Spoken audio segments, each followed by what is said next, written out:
Well, good morning and welcome to the City of Toronto's COVID-19 media briefing for Tuesday, February the 8th, 2022. Joining us today is Toronto Mayor John Tory and Toronto's Medical Officer of Health, Dr. Eileen de Villa. Mayor Tory? Well, good morning and thank you, Brad. Team Toronto is continuing non-stop to help residents to get vaccinated, and more than 6.6 million COVID-19 vaccine doses have now been administered by our Team Toronto partners. More than 1.4 million third doses have been delivered, including more than 57,000 booster doses over the last 7 days. When it comes to major cities around the world and vaccinations, we continue to lead the way.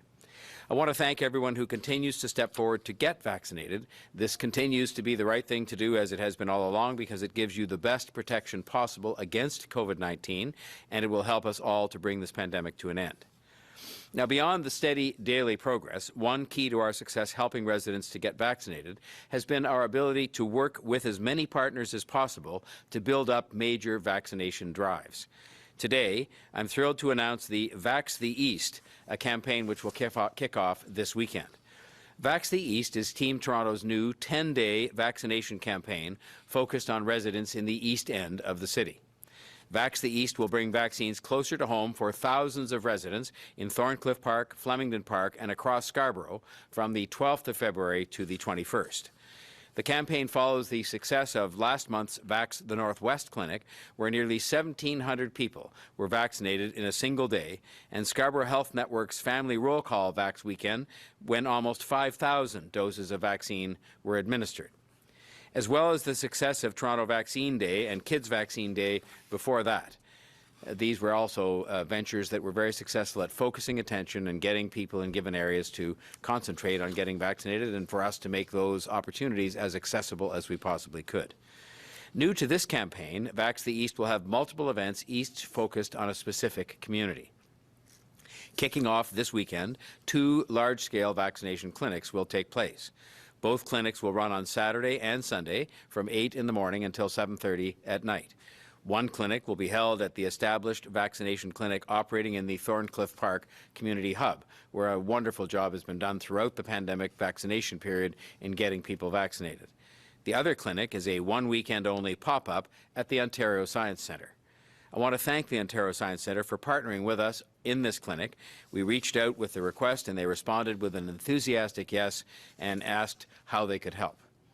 Both locations are easily accessible by the TTC, have ample parking, and are well-established fixtures in the Thorncliffe and Flemington Park communities, respectively. The clinics will be fully accessible and will deliver unique, safe, and family-friendly vaccination opportunities for both children and adults.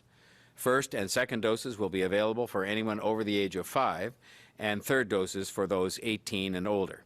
And appointments can be booked now through the provincial booking system, which you can find, among other places, at toronto.ca. Walk-ins will also be accepted, and health cards will not be required. Like Vax the Northwest, for the Thorncliffe and Ontario Science Centre clinics, we have partnered with the TTC to have free shuttles running to and from these clinics from community hub locations all day. In partnership with Toronto Community Housing and community ambassadors, convenient community hub locations are being chosen, door knocking and outreach to local residents is taking place in advance, and the TTC will be running special free Vax the East shuttles to the clinics. And I want to thank the TTC for their continuing cooperation. It really has been marvelous. Anytime we go to them and ask for anything to be made available to us, including these shuttle buses, they respond as well with an enthusiastic yes, and how much more can we help. While our outreach efforts are focused on Thorncliffe Park and Flemington Park to reach these neighbourhoods with lower vaccination rates, the clinics are open to everyone. Following the 2 weekend clinics, Vax the East, Scarborough will roll out more mobile vaccination clinics in schools across Scarborough next week. From Valentine's Day to Family Day, mobile teams will visit up to 6 Scarborough schools every day, with vaccines available for eligible students, staff, parents, and the wider community. Team Toronto has been working hard to make vaccine access more equitable across this, and part of this is breaking down language barriers. Vaccine information and Vax the East clinic details are available in multiple languages, and that is something that hopefully will increase the access and increase the information available to people. Vax the East wouldn't be possible without the hard work and collaboration of a whole bunch of partners, and I want to name them because I think it's very important for us to acknowledge who is helping us to have this outreach and to make the access to vaccines more equitable and to make sure we penetrate those communities where we've had a bit more of a challenge getting people vaccinated. The city itself, through Toronto Public Health and also the city's own departments, the Michael Garron Hospital, the East Toronto Health Partners, the Scarborough Health Network, and the Scarborough Ontario Health Team partners. And then we go on to have great assistance from the Ontario Science Centre, Toronto Community Housing, the Toronto District School Board, the Toronto Catholic District School Board, the TTC, and other Team Toronto partners. As with past hyper-local clinics, our vaccine engagement teams and our on-the-ground ambassadors will be reaching out through their community networks to spread awareness and help book appointments for these clinics. We are absolutely committed. It remains an absolutely steadfast, determined commitment on our part to help all residents in absolutely every single part of our city get vaccinated. And we will make more intense efforts where that more intense effort is required, as we have been doing throughout. This is an all-hands-on-deck effort, and it has been exactly that way throughout the pandemic because your vaccination status should not depend on your postal code.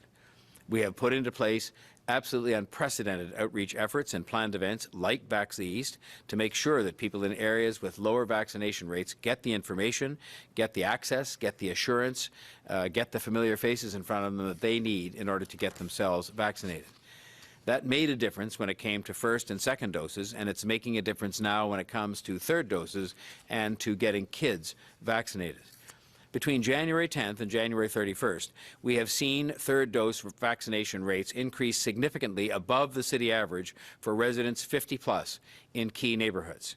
In Mount Olive, for example, third dose rates went from 37% to 50%, an increase of 13% during that relatively short period. Black Creek, the rate of vaccination for third doses went from 40% to 56%, an increase of 16%. Caledonia Fairbank, from 42% to 56%, again an increase of 14%. Weston Pelham Park, 42% to 57%, an increase of 15%. Keelsdale, Eglinton West, 42% to 56%, an increase of 14%. And when it comes to school-based clinics, we have partnered with the TDSB and the TCDSB to ensure that all parents were called, they were emailed, and they were texted in advance to help increase vaccination rates. That all is working, and it is, as you can see from the numbers, it is making a difference. And of course, those numbers are people who, after getting, whether it's a first, a second, or a third dose, or kids' vaccinations, are then better protected, equally protected to some of their fellow citizens who had those vaccinations earlier. I'll give you another example. In Elms, Old, Rexdale, Malvern, and Scarborough Village, 3 neighborhoods where we focused over the last 2 weeks in January, we saw kids' vaccine rates increase by more than 5% compared to 2% citywide. So when we make that intensive effort, which we are doing and will continue to do, it makes a difference. Our Vax TO campaign is sending out automated call to residents tomorrow about the Vax TO Vax the East campaign. This is local, targeted, effective effort to help people get vaccinated. And yes, in many cases it literally involves knocking on individual doors one by one, floor by floor, building by building to convince people to go. Just this past weekend, together with Councillor Joe Cressy, I visited a Toronto Community Housing vaccination clinic in Deputy Mayor Bylo's ward, and she was there as well. And we saw this in action. We saw people there that had sheets that indicated each of the names of each of the people in each of the apartments, and they went and knocked on each of the doors, and they could record, had the person already been vaccinated, were they hesitant but needed just more information and assurance, were they people who refused? But we had that information, we were able to work with those people, and I saw the people coming down the elevators to get vaccinated, and they were doing it in the company of people they knew from the local community health organizations and from the neighborhoods. It was proof positive that this system is working. The hyper-local approach by the Toronto Community Housing Corporation has, for example, seen more than 500 clinics developed successfully and delivered in Toronto Community Housing buildings and communities since 2021 April, with another 109 clinics planned in TCHC buildings in the coming weeks. All of these efforts will ensure that everyone in every part of our city, without exception, gets vaccinated. This is something that I personally feel very strongly about. It is something I've worked very closely with Dr. de Villa and Councillor Cressy on throughout this campaign, and she will tell you that I asked probably to the point of being a nuisance about the neighbourhood-by-neighbourhood data so that I can see that we are making the kind of progress that I've outlined to you this morning, because it is important that we not comfort ourselves with the citywide averages, which are excellent in the context of any other global, diverse city. But at the same time, those overall numbers mask some disparities that exist, which we are determined as a team to overcome and to address. We are putting our efforts where it is needed for us to ramp up our efforts and to provide that extra degree of assurance or contact or accessibility to make sure that people can get vaccinated. And Team Toronto has been indispensable to us in making sure we can actually carry that out. We have made steady progress. We have made steady progress in areas where it's been a little more challenging to do so, and we will continue to apply our efforts to those areas in particular to make sure that no one is left behind. I want to thank everyone for their involvement and their commitment to helping residents get vaccinated.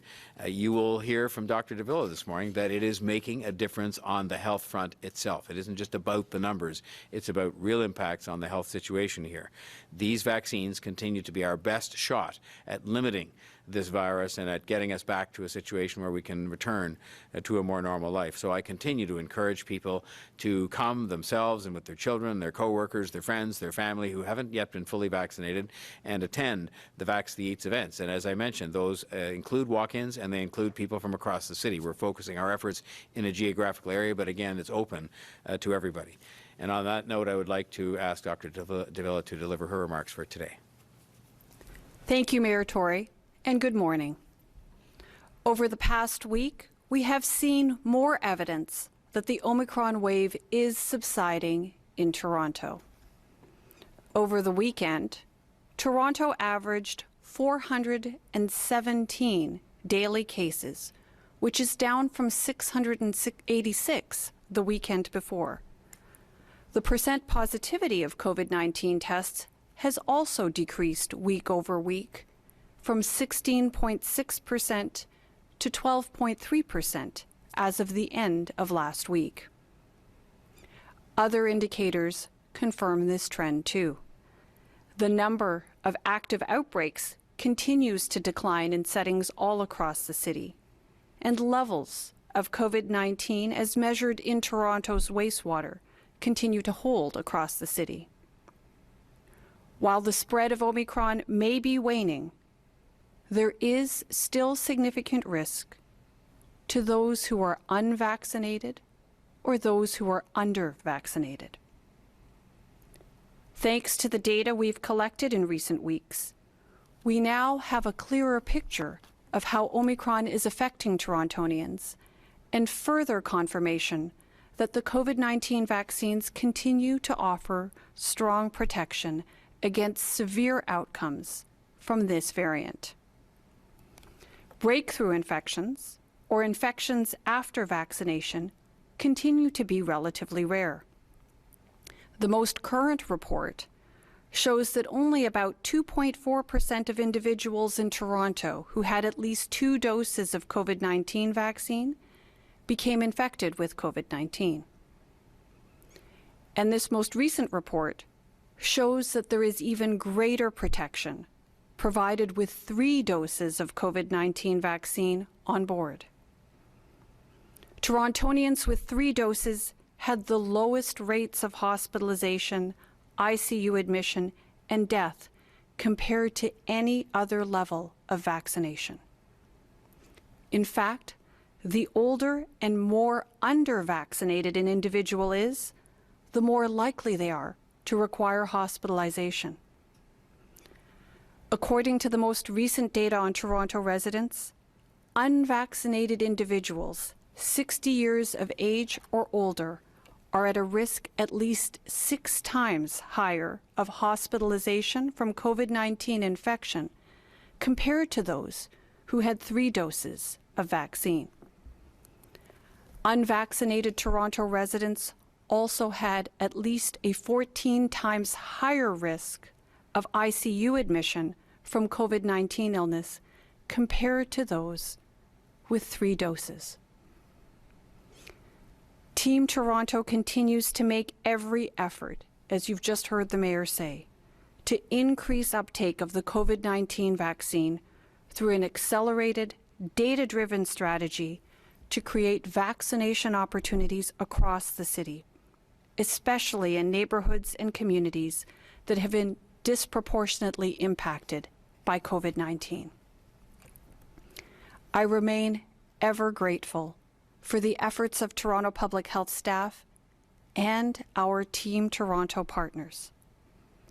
From events like Vax The East that Mayor Tory just described, to community-based efforts including pop-up clinics in congregate settings, schools, shopping malls, and transit stations. Together, we continue to ensure vaccine is accessible where people live, work, study, and play. In so doing, together, we will keep our households safe, keep our communities safe, and ultimately help bring the pandemic to an end. I'll now turn it over to Brad to moderate the questions. Thank you, Dr. de Villa. We'll go first to Francine Copen from the Toronto Star. Francine, go ahead, please. Yes, good morning. My question is for Mayor Tory. Mayor Tory, I'm wondering if you could respond to the Provincial Housing Task Force recommendations that were released yesterday. Well, thank you for the question, Francine. I'm just glad we're having the discussion and that they've looked at it on a province-wide basis. I'll take something like garden suites, for example, which we dealt with at City Council last week. The discussion here at City Hall that led to us now permitting these garden suites to happen in neighborhoods as appropriate across the city started with a provincial requirement that every city in the province had to have such a provision to allow for those kinds of suites that will increase the supply of housing, and do it in a careful and considered way, but do it nonetheless. And so there are some ideas in this report, some of which will be more controversial than others, but I'm glad we're finally having the discussion, because the problem with the supply of housing, including affordable housing, will not be solved by more and more high-rise buildings alone. They are part of the increased density, especially around transit, is part of the answer, but there has to be a citywide answer where there is gentle densification and gentle increase in the supply of housing taking place across the city. And I'm very determined to see that it happens in a proper and a disciplined and considerate manner, but that it happens nonetheless. We simply will not be able to sustain the growth in an equitable and fair manner and make sure everybody can find the City of Toronto to be a home for them unless we undertake that kind of an effort. So in that sense, I think that while there are some recommendations in the report that are more controversial than others, the general menu that it lays out of things that we could do to enhance the supply of housing, including affordable housing, is something that I think will begin a very much needed discussion.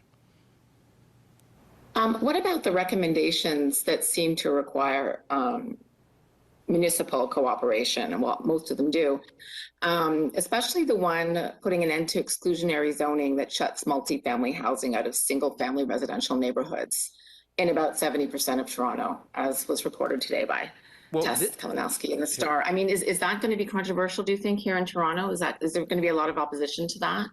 I mean, it is a fact of life that everything we have undertaken so far, laneway housing, people forget that there was some controversy associated with that. We've seen the controversy that exists with respect to multi-unit housing, sometimes known as rooming houses. We've seen that even with garden suites, which I consider to be something that is, carefully handled as we will as a city, is something that can only be a plus for many, many families and many, many people who will see an increase in the supply of housing, sometimes for tenants, but sometimes for aging parents, for example. All of these have with them, as have the supportive housing developments that I've gone right across the city over the last 12 or 14 months, supporting every one. Because we are past the point as a city where we can leave people, for example, who are homeless, and where the answer rests in building supportive housing for them and having the supports there to address some of the special needs they have, and just assume that it's always going to be built somewhere else. We need it in the city. We need it now. And I've been going across the city making that point. And you know what? While it starts out sometimes controversial, when people hear that message, when they hear how carefully we're doing it, when they hear the supports that are in place, they become, in the main, very supportive. And the same is going to be true, I think, if we do careful, gentle densification in different areas of the city, that we will be able to persuade people that this is something that is going to be in the best interest of maintaining stable neighborhoods, of making sure that we can look our own kids and others in the eye and say, yes, there is a place for you in Toronto, and that we can do it without in any way. Stable neighborhoods don't necessarily have to mean static neighborhoods. They can still be stable while not being static. I'm often struck by the irony of the fact that a lot of the great big houses that you see that are now owned by one family used to be in some of those very same neighborhoods, houses in which there were 2 or 3 flats. That's how they were put together initially. And we're simply looking at the possibility of returning some of those to a state they were in 50, 100 years ago. And so this is something that I feel obviously very seriously about, and I don't know that this report has all the right answers in it. There are some that, that are a bit out there, but I do think that municipalities and neighborhoods and people, individual people, have to decide, are we really going to be together, unified, as we've been, for example, on vaccinations, in addressing the supply of housing, including affordable housing in this city? Are we going to be as one in saying that there is going to be a place for everybody here, including our very own children? Are we going to be serious about that? Because that requires a citywide response.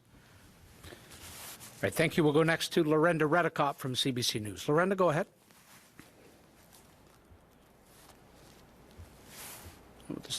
Sorry, Lorenda, we just have to unmute you.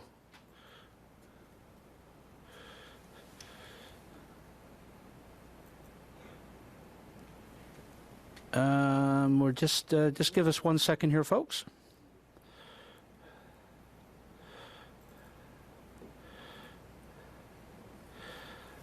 Stand by, please. We're just sorting out our... Hi there, Mayor Tory. Sorry, I'm having some connection issues here. Go ahead, Lorenda. I hope you can hear me.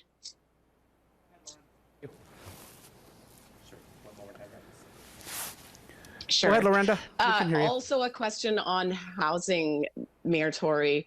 The provincial task force, they're calling for some pretty sweeping changes to how the housing developments get approved. How concerned are you that the province would be taking away too much power from cities to shape what that housing looks like? I've had extensive discussions with Minister Clark, with Premier Ford about this, and I have emphasized to them that it is local officials, local elected representatives and local public servants who know best how to see developed and see progress and see, engage in some process of change the neighborhoods for which they're responsible, not the provincial government. So what the provincial government, I believe, can do is to facilitate the cities continuing to do what they do, but perhaps doing it in a more effective, efficient manner. There are ways in which we found even at the city that we can improve our approval processes so that we don't take any less care, but that we just get things done faster. A lot of that is a simple matter of making sure that instead of getting 10 people separately to comment on something, you have them all together at once and get them to comment, and that you don't let files sit on people's desks for 6 months, because they're busy with something else. And so I believe very strongly, especially when it comes to planning larger urban areas, that the responsibility should rest with the locally elected officials and with the local officials who work in that government, because they know best what is best for their community. But the province can help us with a kind of an overarching framework that makes it possible for us to more effectively and efficiently carry out that responsibility, but for us to carry it out. And that is a very strong belief that I have, because, that's why we have a city government. Yes, it's to provide services to people, but it's also to plan our community in a way that is consistent with the wishes of the residents of our community here in the City of Toronto within, the parameters of provincial legislation.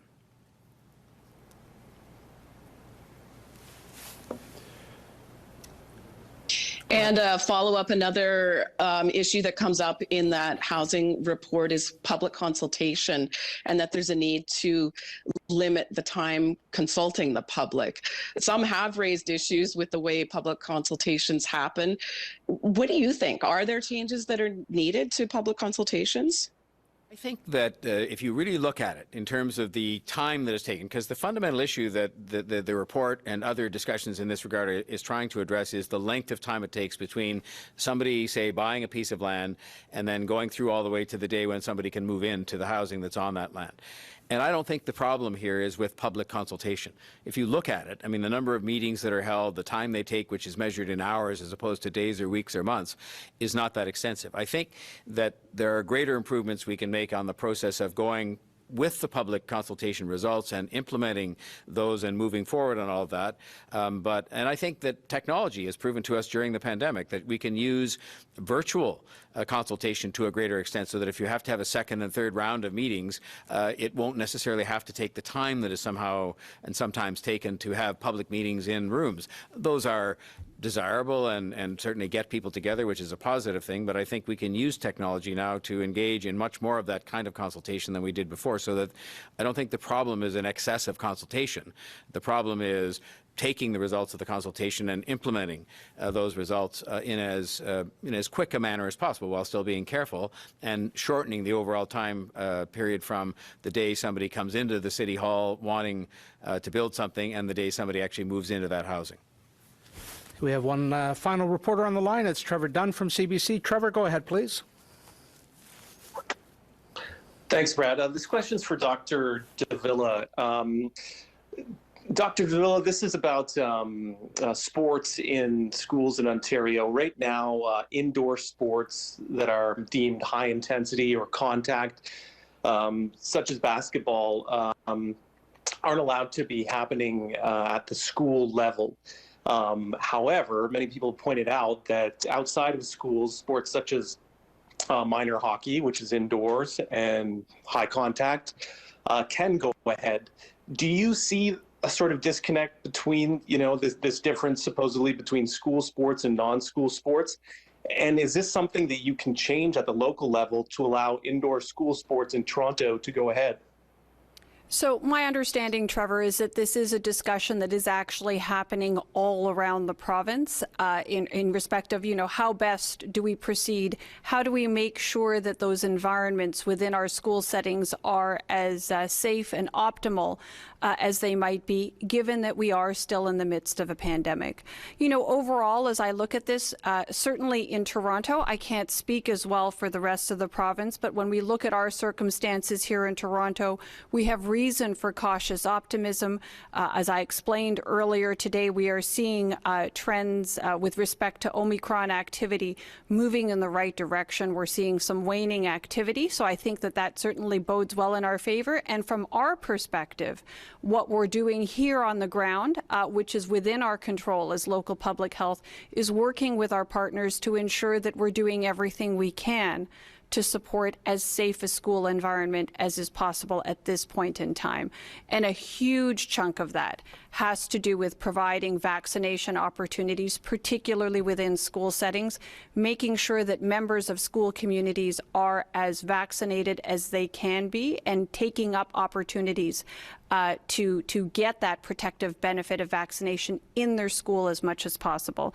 Looking at our own activity here, 90 clinics within schools within the last 2 weeks of January, and I think just under 60 last week and this week alone. So this is the kind of thing we can do to help support as safe a school environment as is possible while conversations are ongoing.